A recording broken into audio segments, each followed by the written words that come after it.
র্যাবের বিরুদ্ধে গুম খুনের অভিযোগ স্বীকার করে ভুক্তভোগীদের কাছে ক্ষমা চাইল র্যাব। আয়নাঘর ছিল আছে বলেও স্বীকার করেন বাহিনীর মহাপরিচালক। দর্শক, বিস্তারিত জানবো আমাদের সহকর্মী শাহাদাত নিশাদের কাছ থেকে। তিনি আমার সাথে স্টুডিওতে আছে, আমি সরাসরি যুক্ত হচ্ছি। নিশাদ, কেমন আছেন? আলহামদুলিল্লাহ। নিশাদ, কয়েকদিন আগে আইজিপি জুলাই গণ অভ্যুত্থানে পুলিশের ভূমিকার জন্য আসলে তিনি দুঃখ প্রকাশ করেছেন। আজ আবার র্যাব ক্ষমা চাইলেন। আমি আসলে জানতে চাইছি যে আসলে এই ক্ষমা চেয়ে দায় মুক্তির সুযোগ আছে কিনা, আপনি এ নিয়ে কি বলবেন আমাদের দর্শককে? জি, ধন্যবাদ আপনাকে। আসলে আমি আজকে র্যাব মহাপরিচালক একটি কথা দিয়ে শুরু করতে চাই। তিনি আজকে বলেছেন যে আসলে একটা মানুষ যখন যে পোশাকে পড়ুক না কেন, মানুষটা যদি ভালো না হয়, তার মন যদি ভালো না থাকে, ভালো না হয়, সেক্ষেত্রে তার থেকে ভালো কাজ আশা করা যায় না। আবার পোশাক যত খারাপই হোক না কেন, মানুষটা যদি ভালো হয়, তার থেকে কিন্তু ভালো কাজ আশা করা যায়। ঠিক তেমনি আমরা প্রেক্ষাপট 5 আগস্টের পরের যে বিষয়গুলো, সেটাই কিন্তু লক্ষ্য করতে পারছি। অর্থাৎ 5 আগস্টের আগের প্রেক্ষাপট যেমন ছিল, এখন আসলে তা পরিবর্তনের চেষ্টা চলছে।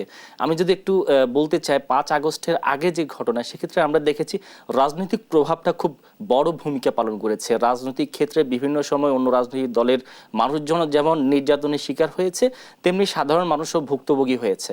তো আসলে 5 আগস্টের পরে যদি ঠিক একই প্রেক্ষাপট থাকে, তাহলে কিন্তু যে পরিবর্তন, সেই পরিবর্তনের ছোঁয়া কিন্তু আইন শৃঙ্খলা বাহিনীতে লাগেনি। যেমন আমরা যদি একটু ঘটনার প্রেক্ষাপটে যদি বলি, এখন যে অবস্থা চলছে, মামলা বাণিজ্য চলছে, বিভিন্ন থানায় বলেন বা বিভিন্ন রাজনৈতিক ভাবে কিন্তু মামলা দিয়ে মানুষকে হয়রানি করা হচ্ছে, ফাঁসানো হচ্ছে। তো এই বিষয়গুলো যদি আইন শৃঙ্খলা বাহিনী বর্তমানে যারা কাজ করছেন, তারা যদি এর সমাধান না করতে পারে বা এই বিষয়গুলো চলতে থাকে, তাহলে আগের যে অবস্থা ছিল, সেই অবস্থার যে পরিবর্তন, সেই পরিবর্তনটা কিন্তু আর লক্ষ্য করা যাবে না। সেক্ষেত্রে বর্তমান যে আইন শৃঙ্খলা বাহিনী, আমরা ইতিমধ্যেই যে দেখেছি আইজিপি ক্ষমা চেয়েছেন 5 আগস্টের সময় যে পুলিশ বাহিনী যে নির্বিচারে গুলি চালিয়েছিল, এবং র্যাবের যে হেলিকপ্টারের মাধ্যমে গুলি ছোড়ার ঘটনাও কিন্তু র্যাব প্রশাসন থেকে ক্ষমা চাওয়া হয়েছে। এবং একই সাথে কয়েকদিন আগে ডিএমপি কমিশনারও কিন্তু যে মহানগর পুলিশের যে দায়, সে দায় নিয়েও ক্ষমা চেয়েছে। তো আসলে দায় নিয়ে ক্ষমা চাওয়ার চাইতেও বড় বিষয় হচ্ছে যারা আসলে গুম খুন হয়েছে বা যে পরিবারের ক্ষতি হয়েছে, তাদের তো আসলে, তাদের কাছে আসলে এই ক্ষমাটা কি গ্রহণযোগ্যতা পেয়েছে বা পাবে? এই ক্ষমতা তখনই গ্রহণযোগ্য হবে যখন প্রেক্ষাপটটা পরিবর্তন করতে পারবে। যদি পরিবর্তন না করতে পারে, আগের অবস্থায় ফিরে থাকে, তাহলে আসলে মানুষ, তার যারা নিহত হয়েছে, তাদের আত্মা যেমন শান্তি পাবে না, তেমনি সাধারণ বর্তমান যারা মানুষ চলছে, তারা যে এটি পরিবর্তনের ধারা, পরিবর্তনে যে বাংলাদেশ পরিবর্তন হবে, সেই ছোঁয়া কিন্তু তারা পাবে না। তো সেক্ষেত্রে আইন শৃঙ্খলা বাহিনীকে অবশ্যই দল, বিশেষ করে আগে যেমন আমরা দলকানা দেখেছি, সেই দলকানা থেকে বেরিয়ে আসতে হবে এবং তাদেরকে সাধারণ মানুষের জন্য কাজ করতে হবে। দেখেন, আয়নাঘরের অস্তিত্ব নিয়ে কিন্তু বিভিন্ন সময় বিভিন্ন ধরনের কথা বার্তা হয়েছে বা এটা নিয়ে অনেক তর্ক বিতর্কও হয়েছে। আজ আবার মহাপরিচালক র্যাবের উনিও স্বীকার করলেন। তো এই বিষয়টি নিয়ে আসলে আপনি কি ভাবছেন বা আপনার মতামত যদি আমি জানতে চাই? আয়নাঘরের বিষয়টা মূলত ডিজিএফআইয়ের যে আয়নাঘর, সেটি নিয়ে কিন্তু মূলত আলোচনা প্রেক্ষাপট সৃষ্টি হয়েছে। এরপরে ডিবির আয়নাঘরটাও আলোচনায় এসছে এবং বর্তমানে র্যাবের আয়নাঘরটাও আলোচনায় এসছে। তো আসলে র্যাবের আয়নাঘরটা আলোচনায় আসার মূল যে কারণগুলো, সেটি হচ্ছে যে গুম খুন কমিশন তারা পর্যালোচনা করেছে, 400টি ঘটনাকে তারা পর্যালোচনা করে দেখেছে, 178টি ঘটনায় ঘটেছে র্যাবের আয়নাঘরে।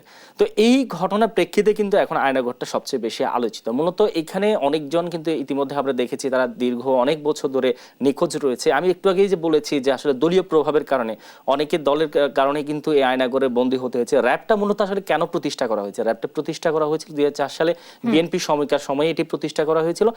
অভ্যন্তরীণ শান্তি শৃঙ্খলা বজায় ক্ষেত্রে ইনস্ট্যান্ট যে অপারেশনগুলো হয়ে থাকে আইন শৃঙ্খলা বাহিনী, সেক্ষেত্রে র্যাবকে প্রতিষ্ঠিত করা হয়েছে। কিন্তু তার প্রেক্ষাপট থেকে পুরোটা ভিন্ন দিকে চলে গিয়েছে যখন 2009 সালের পর থেকে আসলে আওয়ামী লীগের সরকারের আমলে দেখেছি যে বিভিন্ন সময় রাজনৈতিক প্রেক্ষাপটগুলোতে র্যাবকে ব্যবহার করা হতো। তো এই ক্ষেত্রে আসলে দলীয় প্রভাবে যখন র্যাব ব্যবহার হয়েছে, তখন সে কিন্তু তার প্রতিষ্ঠার যে মূল উদ্দেশ্য ছিল, সেই উদ্দেশ্য থেকে কিন্তু তারা তখন পথ পরিবর্তন হয়ে যায়।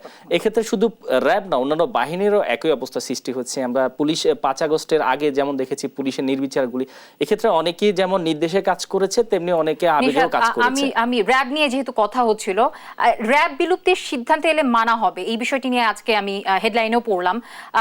এই বিষয়ে আসলে র্যাব প্রশাসন কি বলছে বা তাদের বক্তব্য কি আপনি পেয়েছেন কিনা? আসলে র্যাবের নির্দিষ্ট কোনো আইনি কাঠামো নেই। র্যাব কিন্তু প্রতিষ্ঠিত হওয়ার পরে পুলিশ, বিজিবি, তারপর অন্যান্য যে নৌবাহিনী, বিভিন্ন যে বাহিনীগুলো আছে সেই বাহিনী থেকে কিন্তু মূলত র্যাবটাকে প্রতিষ্ঠিত করা হয়েছিল। আমি একটু আগে বলেছি যে দেশের অভ্যন্তরীণ শান্তি শৃঙ্খলার ক্ষেত্রে ইনস্ট্যান্ট কার্যক্রমের জন্য র্যাবের প্রতিষ্ঠা। তো সেক্ষেত্রে যেহেতু র্যাবের বিরুদ্ধে বিভিন্ন অভিযোগ ছিল এবং সেই অভিযোগগুলোর মূলত সামনে আনা হয়েছে, বিএনপিও র্যাবের বিলুপ্তি চেয়েছে এবং একই সাথে কয়েকদিন আগে কলামিস্ট ফরহাদ মাহজাব তিনিও র্যাবের বিভিন্ন কার্যক্রম নিয়ে বলেছেন, র্যাবের বিলুপ্তি চেয়েছেন। তো এক্ষেত্রে আসলে কোনো নির্দিষ্ট কোনো প্রভাব পড়বে না যদি র্যাব বিলুপ্ত হয়। সেই ক্ষেত্রে তারা তাদের নিজস্ব বাহিনী আছে, সেই বাহিনীগুলোতে থাকবে। তবে র্যাবকে যদি আরো সংস্কার করা যায়, সেক্ষেত্রে নতুন যেহেতু প্রেক্ষাপট ভিন্ন হওয়ার পরে র্যাবকেও সংস্কার করা হয়েছে, র্যাবের যে মহাপরিচালক পরিবর্তন হয়েছে, বিভিন্ন জায়গায় পরিবর্তন করা হয়েছে, যাদেরকে পরিবর্তন করা হয়েছে তারা যদি তাদের আগের যে ভুলগুলো সেগুলো ভুল শুধরে যদি তাহলে কিন্তু র্যাবের সার্থকতা থাকবে। অসংখ্য ধন্যবাদ সাদাত নিশাত। দর্শক, আমাদের সঙ্গে আমাদের সহকর্মী সাদাত নিশাত স্টুডিওতে যুক্ত ছিলেন।